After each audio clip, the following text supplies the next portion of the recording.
मातृभूमि की रक्षा के लिए सदैव तत्पर तैयार भारतीय सेना के जवान। और वहीं कई बार लड़ाई में या युद्ध के मैदान में कुछ ऐसा हो जाता है कि ज़िंदगी भर ज़ख्मों के साथ उनको रहना पड़ता है।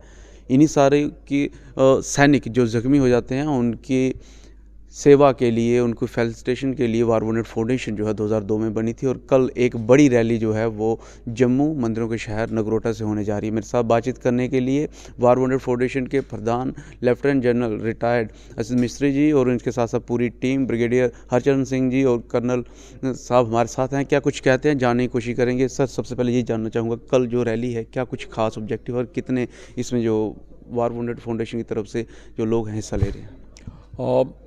ये जो रैली है ये नॉर्दर्न रीजन के लिए हमने रैली आयोजन किया है और उम्मीद है कि करीब 120 से लेके 150 वॉर वुंडेड लोग इस रैली में हिस्सा लेंगे। और रैली का मेन मकसद है कि सबसे पहले तो इनको एक कॉमन प्लेटफॉर्म दिया जाए जहाँ पे वे एक दूसरे के साथ बातचीत कर सकते हैं और अपना खुद का एक्सपीरियंस, तजुर्बा जो है वो शेयर कर सकते हैं, so they can inspire each other to learn. Second, जो लेटेस्ट पॉलिसीज़ है सरकार की इनके बेनिफिट के लिए, उनसे उनको वाकिफ़ करना, और अगर इंडिविजुअल केसेस में कोई बेनिफिट किसी को ना मिला हो तो उनके केसेस को रिजॉल्व करना।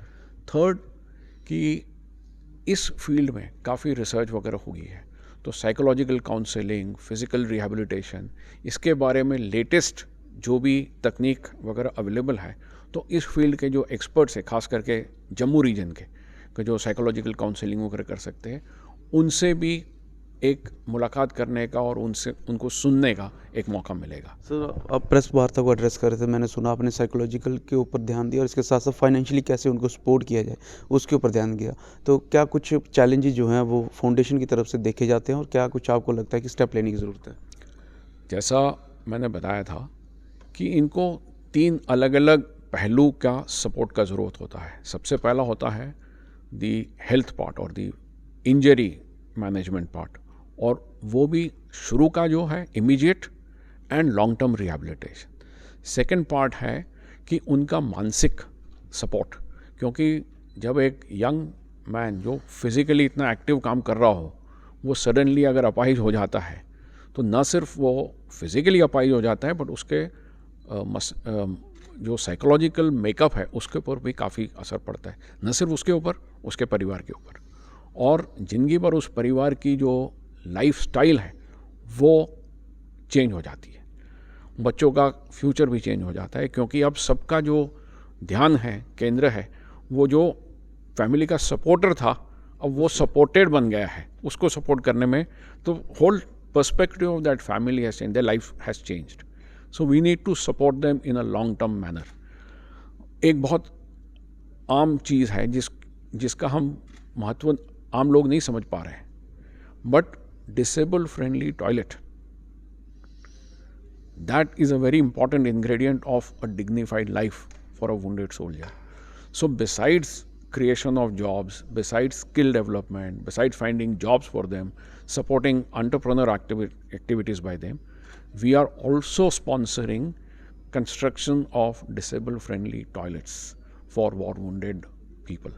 So there are a number of fields in which we work and reach out to them. Sir, you have also mentioned so many things, but जो पर्टिकुलर चीज़ है कि फाइनेंशियली सपोर्ट पे मैं दोबारा आ रहा हूँ। आपने खुद ही जिक्र किया कि family also depends upon him, बाद में वो सपोर्टेड बन जाता है, लेकिन उस पर क्या कुछ वर्कआउट हो रहा है और क्या कुछ MOU या कुछ प्रपोजल्स आपके द्वारा फाउंडेशन के द्वारा रखे गए हैं? जो गवर्नमेंट के रेगुलेशंस हैं वो पीरियडिकली रिवाइज होते हैं, एंड बाय एंड लार्ज जो वॉर वुंडेड लोग हैं उनके लिए जो गवर्नमेंट का पॉलिसी है वो काफ़ी बैलेंस्ड है, and they getting a fair amount of financial part to begin with, but जिंदगी भर वो पूरा नहीं पड़ता है। जैसे there are some people who need a 24/7 attendant. अभी अटेंडेंट अलाउंस है वो सिर्फ 7,000 रुपीज़ है एज पर गवर्नमेंट रेट्स। आज के दिन में वो 7,000 रुपीज़ में आपको 24/7 अटेंडेंट नहीं मिल पाएगा, so they have to augment the financial. Such indicators जो हैं वो रिसर्च का हिस्सा हैं?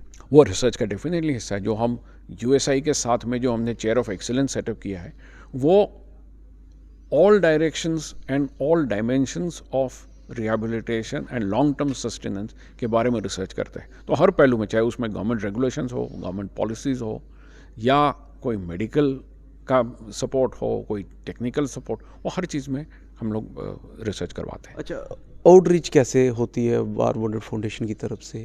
दूर दराज का इलाका जहाँ पे आप खड़े हैं, हिली एरियाज़ है, बॉर्डर एरियाज़ है, रफ टेरेन्स है, तो वहाँ पे आउटरीच के लिए कुछ इनिशिएटिव्स लिए गए हैं?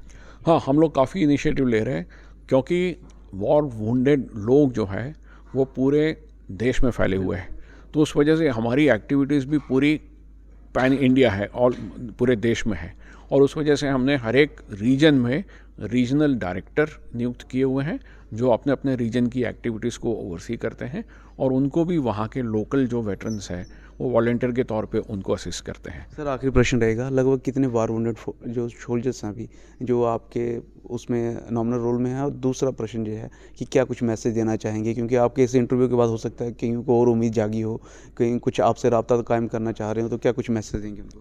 हाँ, हम कोशिश करेंगे कि ज़्यादा से ज़्यादा लोग जो है जो वॉर वुंडेड फाउंडेशन को अप्रोच करें, और हम उनको जितना सपोर्ट कर सकते हैं वो करना कोशिश करेंगे। और उसके लिए हमारी साइट के ऊपर से वो हमको कांटेक्ट कर सकते हैं, ईमेल कर सकते हैं। हमारी वॉर वुंडेड फाउंडेशन की जो वेबसाइट है उस पर कॉन्टैक्ट अस की पूरी डिटेल्स दी हुई है। और उसके अलावा हमारे रीजनल डायरेक्टर इधर जम्मू में है, ब्रिगेडियर हरचरण, उनको भी कांटेक्ट कर सकते हैं।